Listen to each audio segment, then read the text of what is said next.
भाइयों सबको जय मसीह। आज का वचन है लूका चैप्टर 6 वर्ष 27। शत्रुओं से प्रेम क्या कहती है बाइबल, इस बारे में हम जानते हैं, परंतु मैं तुम सुनने वालों से कहता हूं कि अपने शत्रुओं से प्रेम रखो, अपने दुश्मनों से यानी प्रेम रखो। जो तुमसे बैर करे उनका भला करो, यानी जो तुम्हारे साथ बुरा करे उनका भला करो, वाह। जो तुम्हें श्राप दे उनको आशीष दो, वाह। जो तुम्हारा अपमान करे उनके लिए प्रार्थना करो, वाह परमेश्वर, थैंक यू जीसस। जो तेरे एक गाल पर थप्पड़ मारे उसको दूसरा भी फेर दो, और जो तेरी दोहर छीन ले उसको कुर्ता लेने से भी ना रोक। जो कोई तुझसे मांगे उसे दे, और जो कोई तेरी वस्तु छीन ले उससे ना मांग। ऐसा क्यों प्रभु यीशु कह रहा है? शत्रुओं से प्रेम तो प्रभु ने बोला, साथ ही साथ कह रहा है जो तुमसे बैर करे, तुम्हारे साथ बुरा करे, उसका तुम भला करो। बट आजकल तो दुनिया में ये बहुत टफ है, बहुत मुश्किल है ऐसा। फिर प्रभु कहता जो तुम्हें श्राप दो उसे आशीष दो, ये तो और भी मुश्किल है लोगों के लिए। जो तुम्हारा अपमान करे उसके लिए प्रार्थना करो, वाह। ऐसा क्यों प्रभु करे? ये सारी चीजें जो हमने अभी पढ़ी हैं ये बहुत मुश्किल है हमारे जीवन पे। जनरली अगर इसे देखा जाए तो हम अपने जीवन पर लागू नहीं कर पाते। कुछ ऐसा कोई हमारे साथ बुरा करता है तो हम बुरा जरूर बोलते हैं, बुरा करे ना करे उसके लिए, लेकिन हम बुरा जरूर बोलते हैं। सबके साथ है। कोई हमें श्राप दे, श्राप मतलब गाली दे, या कोई बोले तुम्हारा ये नहीं हो सकता, तुम फल नहीं सकते, XYZ। मैं सारी बातों का भी रद्द करता हूँ फिलहाल यीशु के नाम से। तो हम उसके बारे में अच्छा तो सोचते ही नहीं ना। प्रार्थना करना तो बहुत दूर। अगर प्रार्थना भी करेंगे तो भी सोचेंगे कि प्रभु पलट के इसी की बातें लिखें लगे, कुछ ऐसा हम सोचते हैं। वो कुछ ऐसा बोलते हैं। प्रभु इन सब बातों में हमें क्या सिखाना चाहता है? वो दरअसल हमें यह सिखाना चाहता है कि तुम उनके जैसे ना बनो। प्रभु यीशु का मेन मकसद है बाइबल का यहाँ बताना कि तुम उनके जैसे ना बनो, क्योंकि जो इस कार्य को करते एक्चुअल में असल में वो पापी हैं।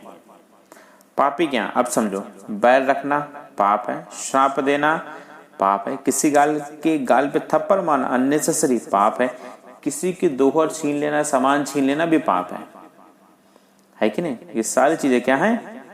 पाप है। अब यीशु करा तुम उनके जैसे पापी ना बनो।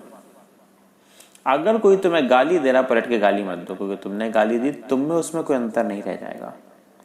अगर कोई तुम्हें श्राप दे रहा, तुमने उसे श्राप दिया, तो प्रभु ने तो आज तक किसी को श्राप नहीं दिया। परमेश्वर के बच्चे कैसे श्राप दे सकते हैं किसी को? अगर आप उसे श्राप दोगे तो 100% उसे लग जाएगा, लेकिन आप तो पापी ठहरोगे। अगर वो श्राप उसे लग गया, उसको दुख कष्ट हो गया, तो आप तो पापी ठहरोगे। अगर सेकेंड लुक देखें तो वो भी जो पाप कर रहा है प्रभु यीशु की संतान है, उसके लिए भी प्रभु ने जान दी है। इसलिए प्रभु कह रहा है जो तेरे गाल पे थप्पड़ मारे भाई, उसको पलट के जवाब थप्पड़ मत दे, एक गाल और दे दे मारने के लिए। कुछ ऐसा कि कोई तेरे घर से कुछ ले जाओ, तुझे पता ये ले जाओ, तो कहते भाई इसके साथ ये चीज मुझे और मिली थी, ये भी ले ले, एटलीस्ट तुम अपने एंजॉय करो, और then I can buy another thing. तो प्रभु तुम्हें इतना दे देगा हम सबको कि हम उससे दूसरा ले सके। कुछ ऐसा देखिए, अब इसको हम एक एक लाइन को देखते हैं। कहता जो तुझसे बैर करे उसका भला कर, जो हमसे बैर करे उसका भला कर। अब क्यों ऐसा हमें करना चाहिए? कोई हमारे साथ बुरे में बुरा व्यवहार कर रहा है, बुरी बातें कर रहा है, हमारे बच्चों को बुरा बोल रहा है, बुरा भला कह रहा है, क्यों प्रभु कह रहा है उनसे प्रेम रख? पता है क्यों? क्योंकि जब कोई तुम्हें बुरा कर रहा है वो असल में यीशु मसीह के कार्यों पर उंगली उठा रहा है। एग्जाम्पल के तौर में, अगर मैं प्रभु में हूं, मैं प्रचार कर रहा हूँ प्रभु में अच्छा सा, लेकिन कोई मेरे प्रचार पे फिंगर उठा रहा है, वो एक्चुअली प्रचार पे फिंगर नहीं उठा रहा, वो परमेश्वर की आत्मा पे फिंगर उठा रहा है, जो इस प्रचार को करने के लिए मुझे कह रहा है या मुझे प्रोत्साहित कर रहा है। अगर बड़ी बड़ी कलीसियाओं में बड़े बड़े जो मिनिस्टर्स हैं, वो जो हीलिंग करते हैं, चंगाई होती है, दूर से प्रार्थना करते हैं, अगर वहां पर कोई फिंगर उठा रहा है, कोई भी कह रहा है कि नहीं ऐसा नहीं है, झूठ है, तो एक्चुअली यीशु मसीह के कार्यों पे फिंगर उठा रहा है, वो यीशु मसीह के राज्य में फिंगर उठा रहा है। अब देखिए, हम संतान स्वर्ग की, हमारा शरीर पवित्र आत्मा का मंदिर है। अगर हम ही बैर करेंगे तो क्या पवित्र आत्मा ये चाहेगा हम बैर करें? अगर हम बैर करेंगे तो अपने हाथ पैर से कुछ बोलेंगे, कुछ सोचेंगे, कुछ गलत करने की उसके साथ कोशिश करेंगे या उससे बोलेंगे। और आपको पता है हमने पवित्र आत्मा को ऑलरेडी हुकूमत दे रखी है कि आप हमारे शरीर के हर एक अंग पे अपना नियंत्रण करें और जैसे यीशु पवित्र है ऐसा हमें पवित्र होने दें। फिर भी अगर हम ऐसा कार्य करेंगे तो क्या हम रियल में यीशु मसीह को अपने शरीर पे या अपनी बातों पे या अपने सोच विचार पे हुकूमत दे रहे हैं? क्या वो एक्चुअल में असल में हमारे जीवन पर काम कर पा रहा है? नहीं कर पा रहे हैं। अगर हम भी दूसरों की तरह बैर रखें, यीशु मसीह ने किसी से बैर नहीं रखा, उसने लोगों के लिए प्रार्थना की, उसे थप्पड़ मारे गए, थूका गया उसके मुंह में, उसने कभी पलट के जवाब नहीं दिया। पता है क्यों? वचन क्या कहता है? मैं यहोवा हूं, मैं तेरी ओर से युद्ध लड़ूंगा। समय आएगा जब यीशु मसीह उन सब कुछ बातों का जवाब देगा। एक बहुत अच्छा वचन है यहाँ पर। वचन कहता है कि जहां तेरी बेइज्जती हुई है उधरी मैं तुझको न्याय दिलाऊंगा, उसी जगह पर मैं तुझे न्याय दिलाऊंगा, तुझे ऊंचा करूंगा। उसका वचन कहता है मैं तेरे सिर को ऊंचा करूंगा। राइट? तो हमें बैर रखने वालों को भला ही करना चाहिए। जब हम किसी दुश्मन का भला करते हैं ना, उसके बुरे वक्त में खड़े होते हैं, तो ये एक बहुत बड़ा तमाचा होता है उसके गाल पे कि मैंने उसके साथ बुरा किया बट एक्चुअल आज भी वो सच्चा और अच्छा इंसान बना बैठा, वाकई बहुत अच्छा इंसान है। भले वो अपने आप में कितना अच्छा सोचे, लेकिन जब हम यीशु मसीह के सामने जाएंगे न्याय में, वो आप सबको पता हर कोई जाएंगे, तो प्रभु अवश्य उसको दिखाएगा कि देख तूने क्या किया था। और मैं तो ये विश्वास करता हूँ कि प्रभु बहुत सारे लोगों को धरती पर ही दिखा देता है। वो हमारे सामने ही दिखा देता लोगों को, क्योंकि वो हमसे प्रेम करता है प्रभु। हम जब भी किसी पास्टर, मिनिस्टर या प्रभु के किसी भी बच्चे के खिलाफ उंगली उठाते हैं तो हमें एक चीज याद रखनी चाहिए, वो फिंगर हमारी यीशु मसीह की ओर उठ रही है, क्योंकि उसका शरीर पवित्र आत्मा का मंदिर है। यीशु ने बोला ना मैं तुझे कभी छोड़ूंगा ना मैं तुझे कभी त्यागूंगा, यानी प्रभु उसके साथ चल रहा है भाई। उसने बोला मैं तेरे आगे आगे चलूं, यानी यीशु उसके आगे आगे चला जाऊं। फिंगर पॉइंट कर रहे हैं तो हमको भले यीशु दिख नहीं रहा, बट असल में सबसे पहली उंगली यीशु की ओर जा रही है। और हमें सबको पता होना चाहिए कि सबसे पवित्र जीवन को जीने वाला है जगत में यीशु मसीह है। हालेलुया। तो हम ऐसा नहीं कर सकते, प्रभु हमें इस चीज की आज्ञा नहीं देगा। दूसरा वचन कहता है जो तुम्हें श्राप दे उसको आशीष दो। क्यों प्रभु कह रहा है उसे आशीष दो? वचन पता क्या लिखा है? यीशु ने बोला जो तुझे श्राप देगा मैं उसे श्राप दूंगा। हालेलुया। अगर किसी ने हमें श्राप दिया, उल्टा सीधा बोला, तो प्रभु उसके जीवन को रोक देगा। इसलिए यीशु कहता है इससे पहले मैं उसके जीवन को रोक दूं, खंगोल दूं, बेटा तू उसके लिए प्रार्थना कर कि उसके जीवन पे मेरी महिमा है और वो मुझे जान पाए। पता है ये हमारे लिए एक मौका है। मैं इन चीजों को एक मौका समझता हूं जब कोई हमारे लिए गलत करता है। This is an opportunity to work for God. हमारे लिए एक अच्छा मौका मिला कि वचन के जरिए हम उसके लिए प्रार्थना करें ताकि वो भी परमेश्वर में आने पाए। और भले आज वो हमसे चिढ़ा हो, कुछ भी किया हो, वो आ करके फिर हमारे साथ प्रभु के मार्ग पे चलने लगे। जब भी कुछ बुरा होता है हमारे जीवन पर ना, एक मौका मिला है हमको कुछ करने के लिए यीशु मसीह के लिए। जब कोई हमें श्राप देता है तो प्रभु कहता है उसको आशीष दो। हमारे पास मौका है कि प्रभु यीशु के नाम से हम प्रार्थना करो, हमारे साथ आके यीशु मसीह के पीछे पीछे चलने लगे। क्योंकि हमें याद रखना चाहिए परमेश्वर ने अब्राहम से वाचा बांधी थी, जो तुझे श्राप देगा मैं उसे श्राप दूंगा, जो तुझे आशीष देगा मैं उसे आशीष दूंगा। ऐसे लोग, असल बात यह है कि ऐसे लोग जो हमें श्राप देते हैं या गंदगी में चलती है, ये असल में शैतान के चंगुल में फंसे हैं। वचन कहता तुम सत्य को जानोगे, सत्य तुम्हें आजाद करेगा। ये शैतान के चंगुल में फंसे, ये खुद नहीं जानते बेचारे क्या कर रहे हैं। इन्हें खुद नहीं पता कि ये किनको श्राप दे रहे हैं। ये परमेश्वर की संतान है, बच्चे हैं, इस स्वर्ग की संतान है। यहोवा इनके साथ रहता है, स्वर्गदूत इनकी सेवा करने को आते हैं। हम क्या कर रहे हैं वो खुद नहीं जानते। वो कितना बड़ा दुख पहाड़ अपने ऊपर खुद ले रहे हैं। यीशु दे नहीं रहा, वो खुद ले रहे हैं। वचन कहता है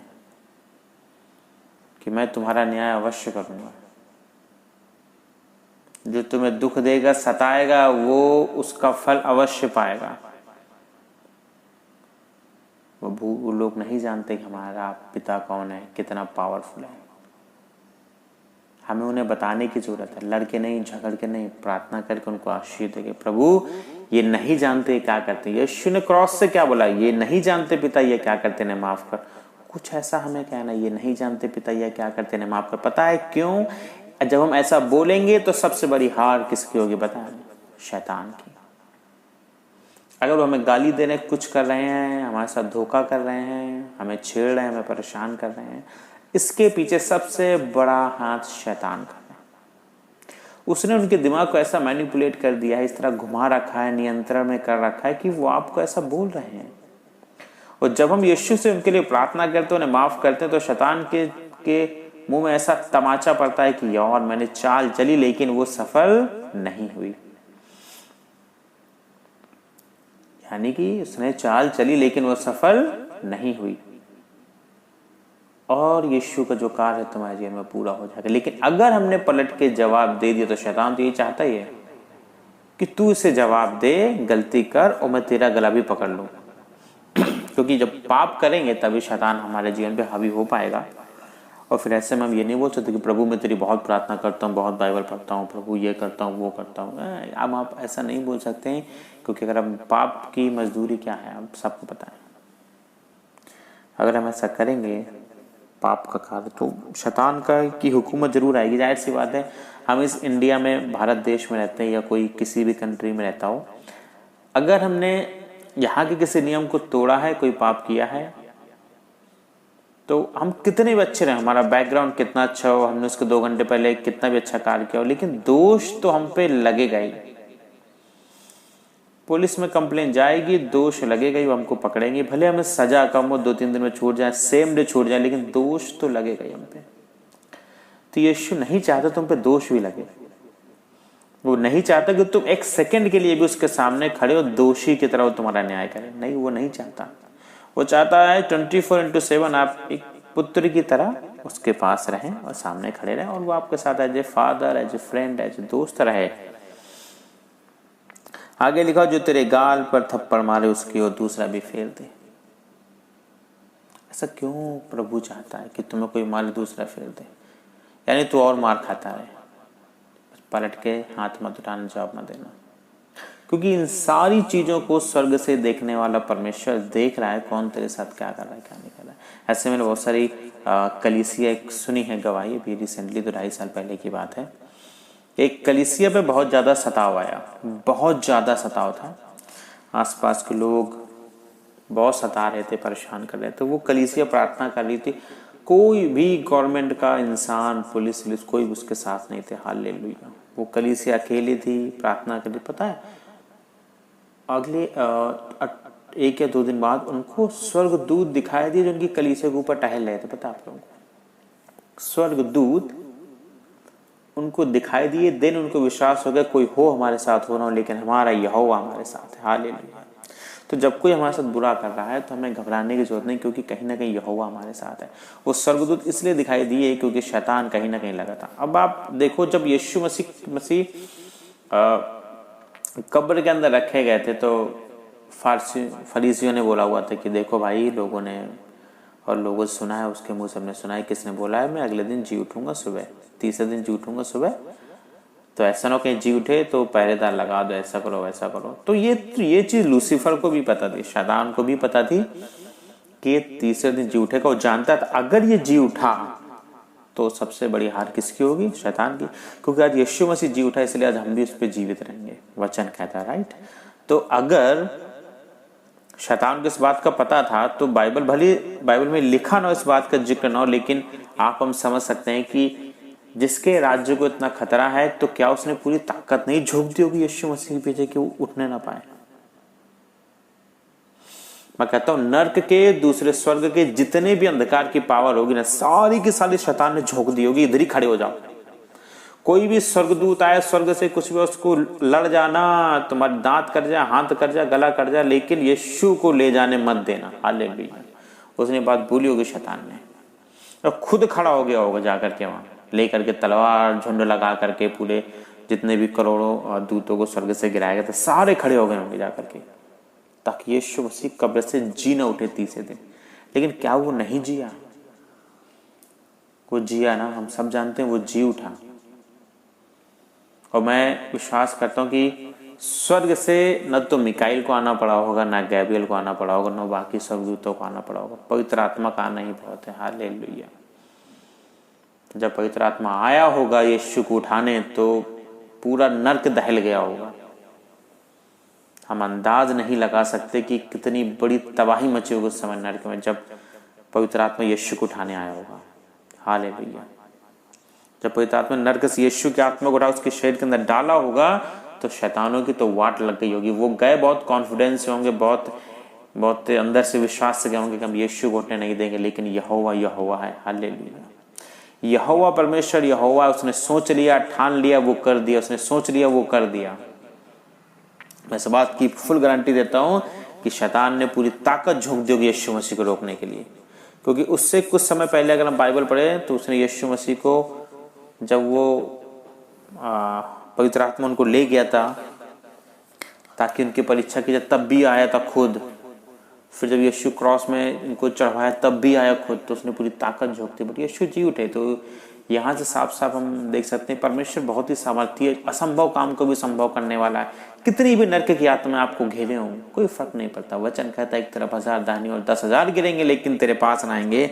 इसलिए यीशु चाहता है कि तेरे गाल पे एक मारे, भाई चुपचाप सह ले, परेशान मत हो। यहोवा असंभव को संभव करने वाला परमेश्वर आज तेरे गाल पे मार रहा है ना, कल एक दिन तेरे कदमों पे झुका होगा। हालेलुया। वो कहता तेरे राज्य को, तेरे शहर को तेरे कदमों में झुका दूंगा। धन्यवाद यीशु मसीह की। वो झुका होगा। और वचन का जो तेरी दोहर छीन ले उसको कुर्ता भी ले जाने से न रोक। कभी कभी ऐसा भी होता है कि लोगों को, जो चोरी करने वाले, उनको वाकई में जरूरत होती है, उनकी मजबूरी हो जाती है कि वो चोरी करें। आप भाई कि नहीं, कभी कभी लोग मजबूर हो जाते हैं, बच्चों की फीस नहीं जमा कर पाते, घर में खाने के लिए नहीं होता, या बाप ने बहुत कुछ दारू में उड़ा दिया होता है, बर्बाद कर दिया होता है, बच्चे चोरी करते हैं। बहुत कभी कभी बड़ी मजबूरी होती है लोगों की चोरी करना। हम नहीं जान सकते, हम परमेश्वर नहीं है, हम नहीं जान सकते। तो यीशु मसीह ने शायद इसलिए भी इस वचन को बोला है कि कोई भाई तेरी एक दो ले ले, दूसरी भी दे दे कि ये भी ले जा, शायद उसके काम की हो, उसके लायक हो। अगर यीशु कह रहा है कि दोनों दे दो, तो इसका मतलब यीशु तुम्हें कई गुना उसका देने वाला है। किसी की सिचुएशन, किसी की स्थिति को हम नहीं जानते। हो सकता, मैंने ऐसे भी देखे लोगों के घर बहुत अच्छे बने हुए, लेकिन कर्ज से डूबे हैं। लोगों के पास गाड़ियां, सब कुछ, लेकिन कर्ज से इतना डूबे हैं कि वाकई 24 घंटे परेशान रहते। धीरे धीरे करके सब कुछ उन्होंने बेच दिया। वो अंदर से, बाहर से बहुत खुश हैं, अच्छे दिखाने की कोशिश करते, अंदर से बहुत दुखी हैं। आज इंसान अपनी तकलीफ को दूसरों से बांट नहीं पाता। पता है रीजन? क्योंकि लोग उसका मजाक उड़ाते हैं, लोग उनकी कमजोरियों का फायदा उठाने की कोशिश करते हैं। इसलिए इंसान के पास अगर आप जाओगे भी मदद के लिए कि तुम्हें किसी चीज की कमी है क्या, चलो हम तुम्हारी मदद करें, वो स्वीकार नहीं करते। वो डरते हैं इस बात से। और सत्य है, इस बात को मैं जानता हूं कि लोग आजकल तुम्हारी कमजोरियों का मजाक उड़ाना जानते हैं, उसका फायदा उठाना चाहते हैं। मदद करने वाले बहुत कम लोग हैं।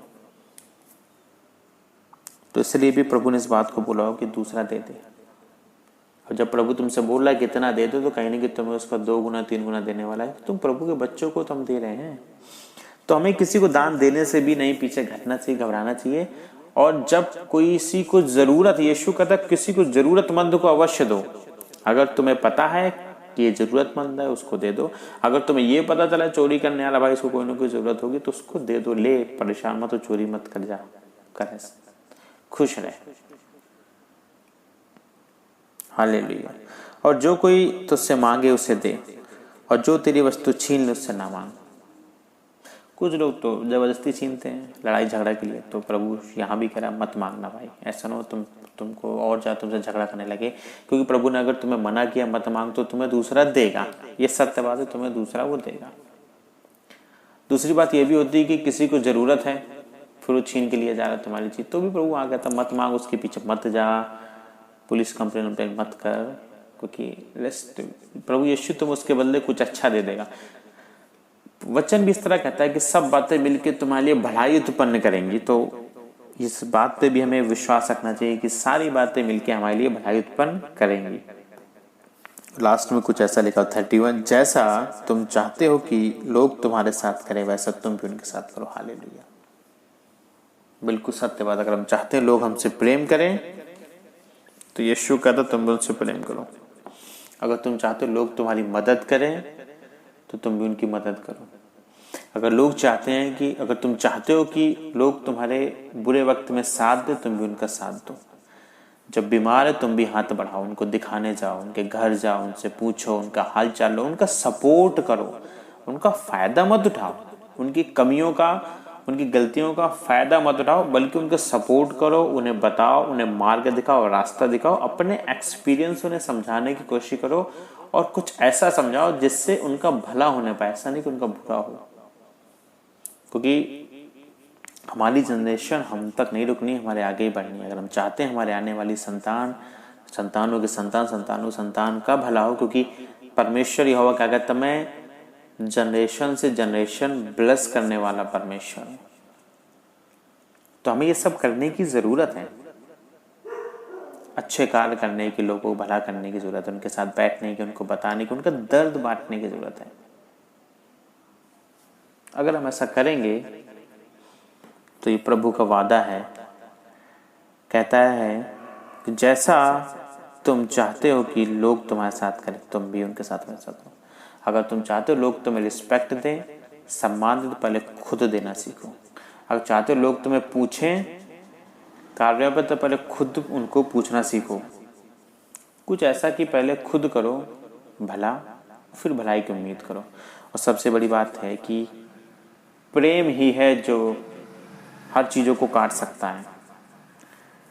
प्यार से ही हम जीत सकते हैं, यार दुश्मन को भी हम प्रेम से जीत सकते हैं।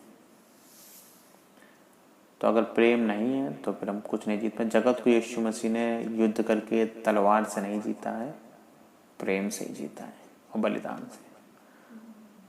तो कुछ ऐसा हमें करना चाहिए, पहले हमें खुद बलिदान करना आना चाहिए, दूसरा अपने आप हमारे लिए बलिदान करने लगेगा। तो यीशु ने सबसे पहले बलिदान किया, सबसे पहले यहोवा ने, फिर यीशु ने बलिदान किए। और आज हम भी जो जो प्रभु में आ रहे हैं बलिदान करते जा रहे हैं। तो ये तरीका है कि सबसे पहले बलिदान किसने किया, यहोवा ने। बहुत बड़ा है परमेश्वर। अगर हम सोचे तो हमारी आपकी सोच से कई गुना ज्यादा बड़ा परमेश्वर, उसने बलिदान किया। तो आप ये मत सोचे एक गरीब है इसके लिए बलिदान क्यों करूं, ये छोटा है, ऐसा कुछ नहीं। आप जितने भी बड़े हैं उतना आपको छोटा होना है। हम जितने बड़े हैं उतना हमको छोटा बनना है, क्योंकि जब हम छोटे बनेंगे तभी उसके राज्य में अच्छे से प्रवेश करेंगे, पिता हमें तभी प्यार करेगा। यहोवा कितना भी बड़ा है, कितना भी ऊंचा हो, कितना भी लंबा हो, कितना भी ताकतवर है, बट आया तो हमारे बीच में मामूली इंसान बन के, वो छोटा बन के आया। ऐसा हमें भी चाहता है। तो हमें छोटा बनने की जरूरत है ताकि हम प्रभु के राज्य में अच्छे से प्रवेश करें। हमें अपने आप ऊंचा, बड़ा, महान दिखाने की जरूरत नहीं है। सभी को जय मसीह की। परमेश्वर का आत्मा सबको टच करे, हील करे। जय मसीह।